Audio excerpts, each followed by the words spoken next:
see that the tunnel bus has started operating. Declaring an opportunity for Canadians to mourn on Monday is going to be important. An emotional day of testimony during the second day of the Matthew Mahoney inquest. He's the 33-year-old man shot and killed by Windsor police 4 years ago. Witnesses and dispatch recordings were played for the jury. Also today, the officer who shot Mahoney spoke about what he remembers. The CBC's Jason Vio joins us live now in studio with more on all of this. Jason, what did he have to say? Well, Katerina, the most emotional moment was near the end when Constable Andre Marentet said, "Unfortunately, in order to save a life, I had to take a life that day." After he said that, it clearly brought him back to that moment. In 2018, his eyes appeared to water and he asked for a brief recess. Now, Marentet was one of the officers who shot Matthew Mahoney on the morning of March 21st, 2018. It all happened near the McDonald's restaurant in downtown Windsor. His partner tried to use a taser on Mahoney, but it wasn't effective. His partner fell backwards and tripped on a curb. Marentet says he couldn't see his partner's face concealed by a hydro pole, but he heard him screaming.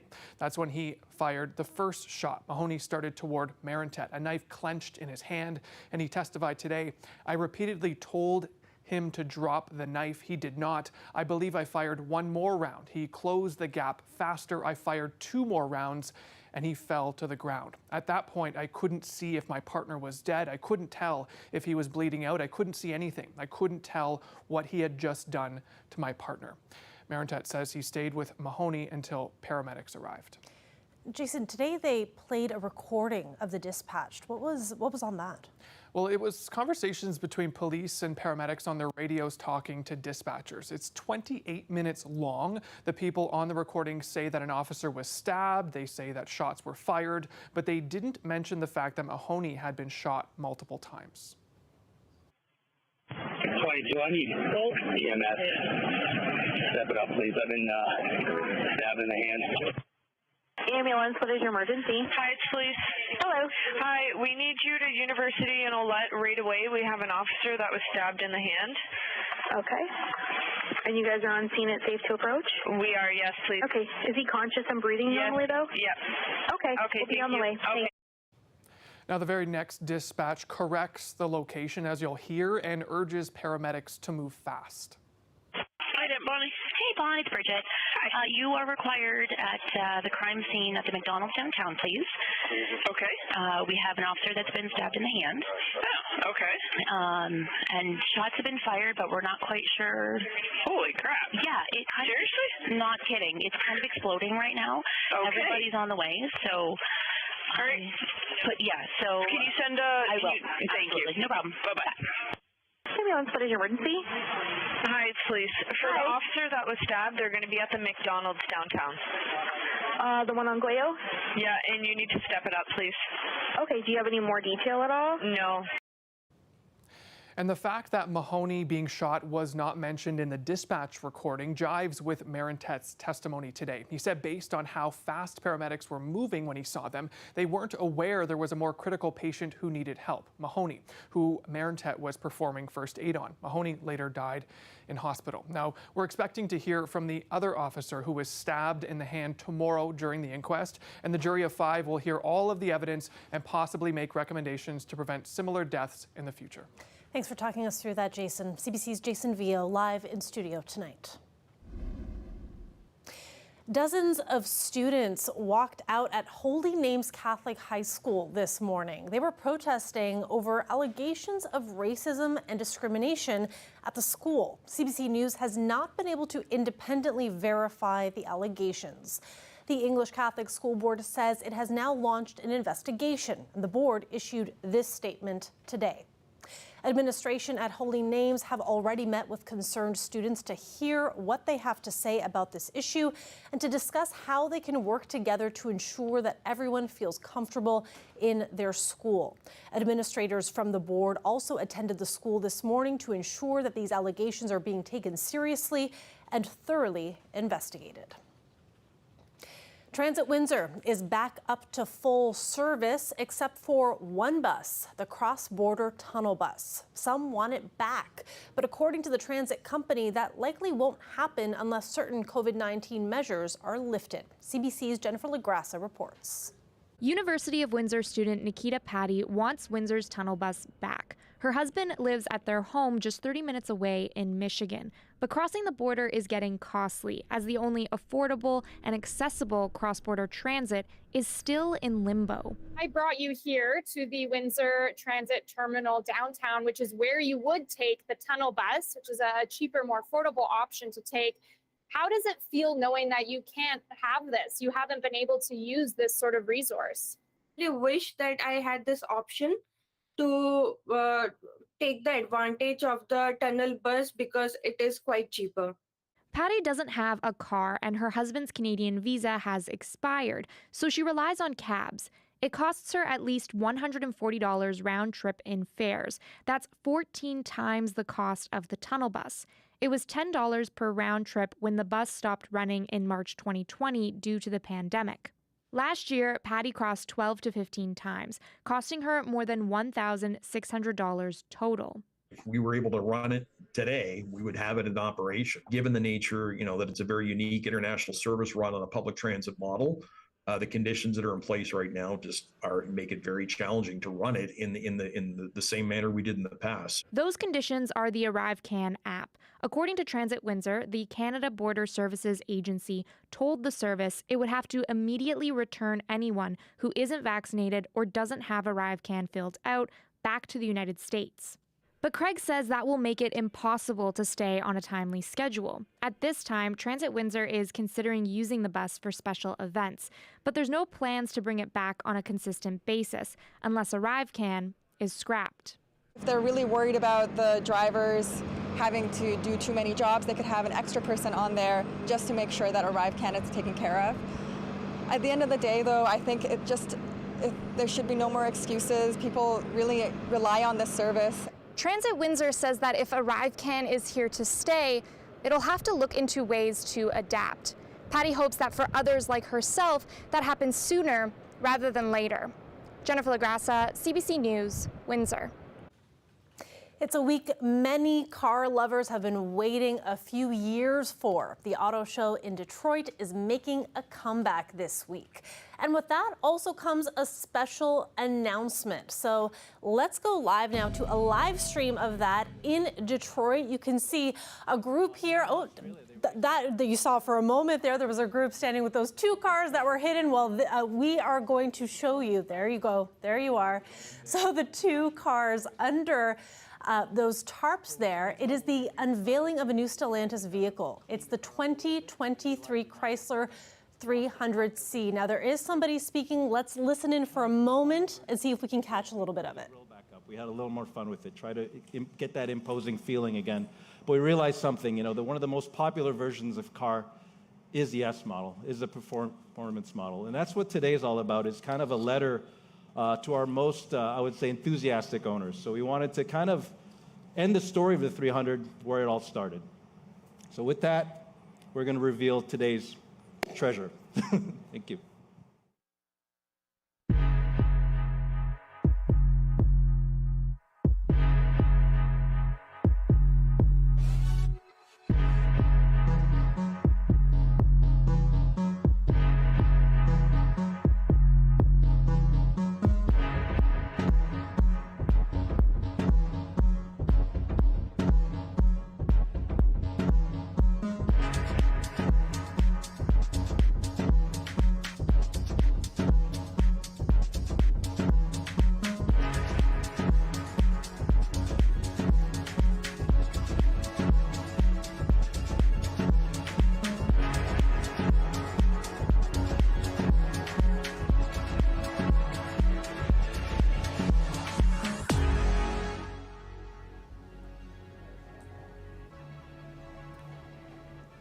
So if you're joining us right now, we are currently watching the unveiling of a new Stellantis vehicle across the river right now in Detroit.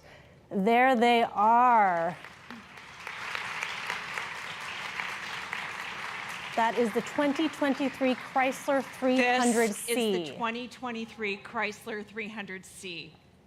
It's a celebration of world-class architecture, design, and performance. So this here is the latest and last version of that iconic car. This particular model, it's not built in Windsor, but it is built in Brampton.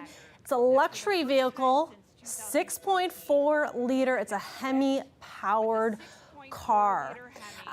We also have some additional images here of the vehicle. I just want you to know that it is marking the end of an era, because production of this particular model, it will end following the 2023 model year. And it's got quite a history. It was first developed back in 1955 and then a rebirth in 2005. But this goodbye to the 300C with this final model is also a way to say hello to the electric vehicle era. Tomorrow, we're going to hear more about the car of the year at the auto show as well. Jacob Barker is going to be across the river for that. The auto show is outside this year. That's a first. And we'll have more coverage on Windsor Morning on 97.5 FM tomorrow morning, plus online coverage and, of course, more back here at 6 p.m. tomorrow night. Prime Minister Justin Trudeau has announced new measures intended to help Canadians deal with the increased cost of living. It includes the first step in a national dental care program, starting with funding for some children under 12. Trudeau laid out the three parts of the plan at a caucus meeting in New Brunswick. The first element of our plan is to deliver relief to millions of Canadians by doubling the GST tax credit for 6 months. Second, as promised earlier this year, we're moving forward on dental care.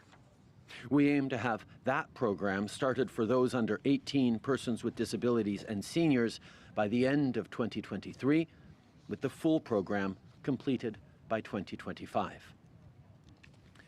Thirdly, the federal government will also provide a one-time $500 top-up to the Canada Housing Benefit Program.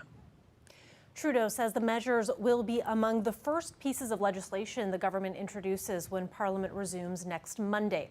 He also announced a federal holiday for this coming Monday, the day of the Queen's funeral.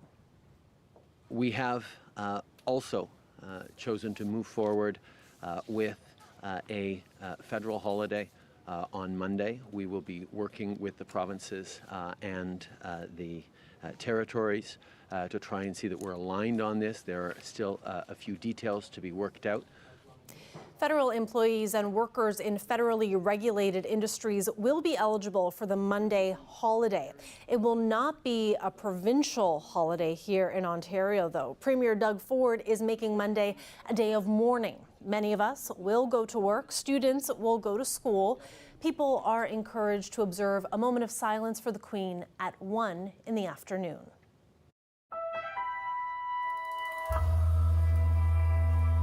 The Queen's coffin has arrived in London and has been transported to Buckingham Palace. Royal salute. Present arms.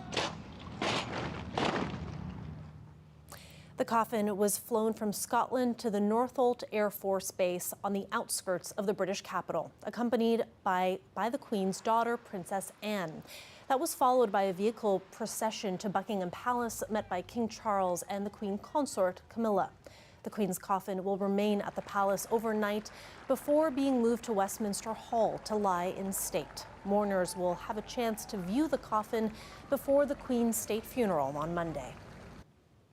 And now that there's a new monarch, there's a renewed sense of hope among some Indigenous communities. They're optimistic that King Charles shares some of their values and he'll help Canada meet treaty obligations. CBC's Cameron McIntosh reports. That promise of lifelong service I renew to all today. A new monarch. And for many who view the Crown-Indigenous relationship as more than a relic of the past, hope for a new start. We have a direct relationship with the Crown, and that has never been respected because of the state of Canada. As a young elected chief, Mark Hill of Ontario's Six Nations is hoping the King will influence Canada to live up to treaty obligations. Maybe King Charles will come forward with a new vision and a new way of thinking when it comes to the relationship of Indigenous people. Often during the Queen's trips here, Indigenous leaders accused Canada of falling short, a legacy of inequality, attempted assimilation, and broken promises. This Queen, while having a very long reign, didn't do very many things for Indigenous communities. But I think Vigon Sinclair is a professor of Indigenous studies. Our relationship with the Crown means a lot, and there's still hope there that the Crown will build on that relationship. Charles has shown an interest in some areas of Indigenous concern: the environment, climate change, youth leadership. I know that our visit here this week comes at an important moment. Earlier this year, he spoke of the importance of reconciliation. With Indigenous and non-Indigenous peoples across Canada committing to reflect honestly and openly on the past and to forge a new relationship for the future. But some don't hear much in those words. Manatuk Thompson is an Inuit knowledge keeper and former politician. I feel that the monarchy has to end now with the Queen. I like Prince Charles. I met him on a couple occasions already. Manitoba Métis President David Chartrand is optimistic. He says it was Queen Victoria who urged Canada to negotiate an end of hostilities with the Métis. An example, he says, that can be applied today. From our perspective, it's a very important role that the Crown does play and continues to play. While Charles has spoken about the importance of reconciliation and the need for a new relationship, just how big a role the new king sees for himself in it is not clear. Cameron McIntosh, CBC News, Winnipeg. The city of Windsor has also finalized its plans to honor the Queen, including a pair of events on Monday. An outdoor screening of the Queen's funeral will start at 8 on Monday morning. People are encouraged to bring their own lawn chair, and then that night, a public memorial service at All Saints Anglican Church. That starts at 6. The Francois Bobby House is also honoring the life and reign of the Queen. The Road to Platinum, celebrating Queen Elizabeth's 70 years on the throne, is free to the public with guided tours available. A live look at Detroit there. A fall-like day today, but the heat is making a comeback tomorrow with sunshine and a high of 27. Dolly Ashley will be here after the break. Stay with us.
Welcome back. The Canadian government has announced millions of dollars in aid to flood-ravaged Pakistan.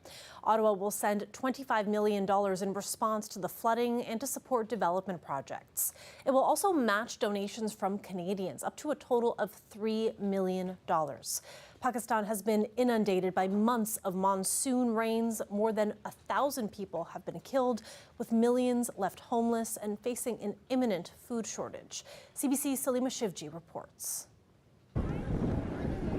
The pain of the displaced is immeasurable, excruciating. Many millions in Pakistan, forced to leave their submerged homes with only what they could salvage, are now perched precariously in tents, exposed to the elements. We're sitting in the open with a storm blowing through, this man says. Our families, our children are miserable. Please help us, he pleads.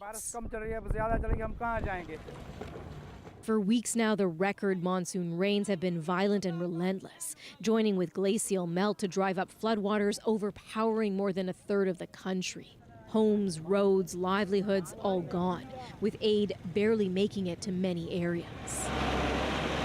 Pakistan's army is now scrambling to protect a crucial power plant in the south, one that supplies electricity to millions of Pakistanis. 90% of district Dadu is underwater. We still are on our toes until and unless these floods, these waters, these hill torrents are finally passed. Even as more rain is on the way, the effects of climate change crystal clear in a nation that barely produces carbon emissions and yet is bearing the brunt of the devastation fueled by greenhouse gas emissions. On the weekend, the Secretary General of the United Nations toured the worst-hit areas, an attempt to train the world's eyes squarely on a country ravaged by extreme weather, to drum up critical global financial support. A message again hammered home at the UN headquarters in New York. That the people of Pakistan is in dire need. Unfortunately, not the first time, but it is the last moment we can make change. A plea that the people of Pakistan hope travels far as they brace for more rains, with despair setting in, amid the realization it could take months before these floodwaters fully recede. Salima Shivji, CBC News, Mumbai.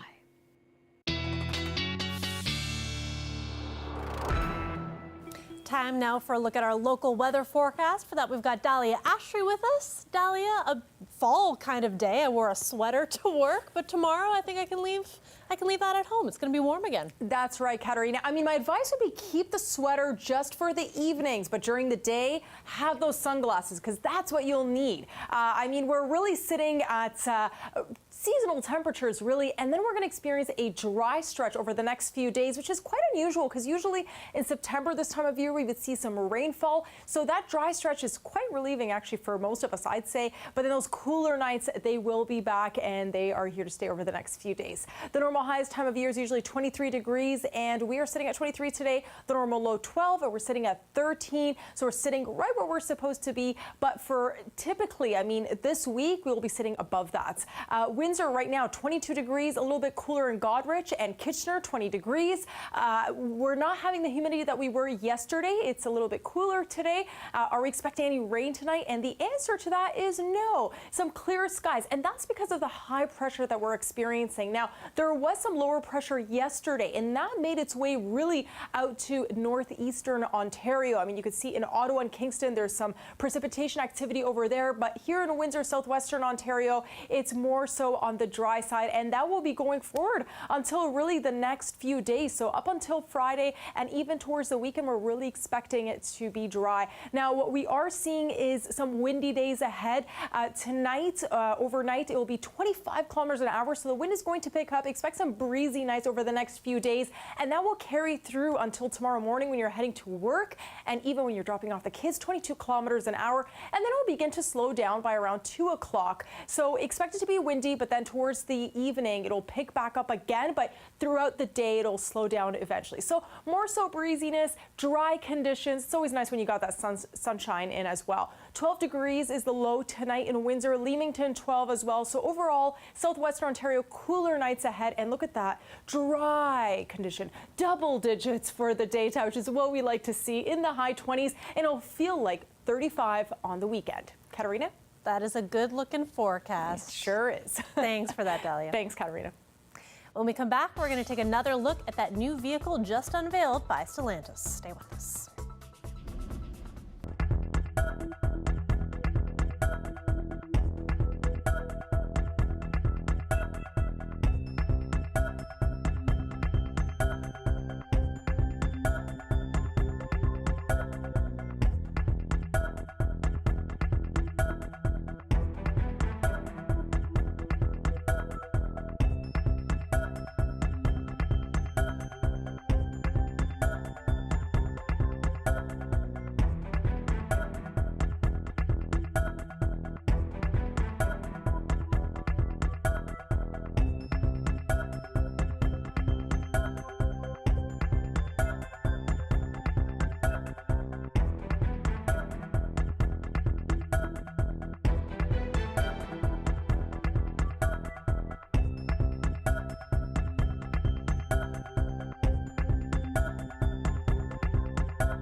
We're going to take another look at that new vehicle that was just unveiled by Stellantis across the river in Detroit. This here is the 2023 Chrysler 300C. It's the latest and final version of the iconic car.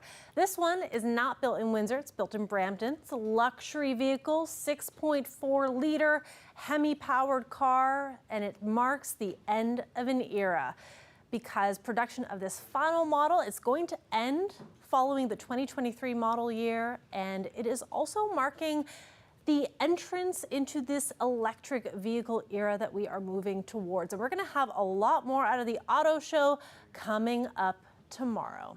That is it for CBC Windsor News. For news anytime, go to our website at cbc.ca/Windsor. And you can also check us out on Facebook, Instagram, and Twitter. We will have the car of the year for you tomorrow, so tune back in. Thanks for watching. Have a good night.